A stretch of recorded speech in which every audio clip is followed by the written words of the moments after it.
Hello guys, so dumating kahapon yung mga lupa na in-order ko para sa mga santol seedlings kasi nanghihinayang ako. Talagang tumubo sila doon sa calamansi tree. Naging 7 santol seedlings. Kaya lang baka mamatay yung calamansi tree ko. So dahil nga nakagawa ako ng recycled pots dati, so yun ang gagamitin ko at lalagyan ko nito mga lupa. Ang lupa ay yung loam soil, yung pang gardening. So, pansamantala dito ko muna sila ilalagay. Pero for sure, after 6 months talaga matataas na sila. So, hopefully, meron ako mapaglagyan na mas malaking paso or maitanim na sa lupa. Kasi sayang naman eh.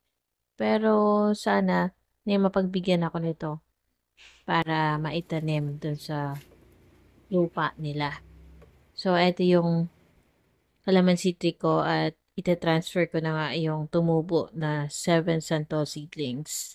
So, bale nag-research ako kung papaano mag-alaga ng santol seedlings. Pero hindi naman ako ganun ka-expert. So, hopefully, lumaki pa sila pag after nilang mairipat.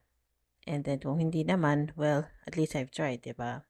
So, ito na yung first na tinransfer ko at nilagyan ko na nga ng loam soil. Ito yung maraming klase ng mga lupa and parang may pataba na rin siya. Maganda for gardening. Tapos, after a few minutes, eto na nga sila. So, medyo malalaki na sila and niripat ko na rin yung marble queen kasi hindi sila dumadami talaga. Namatay na rin nga pala yung old lady cactus ko kasi napapad sa tubig.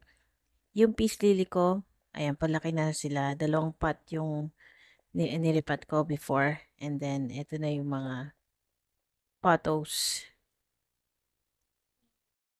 Sana mamulaklak na rin tong kalamansi ko.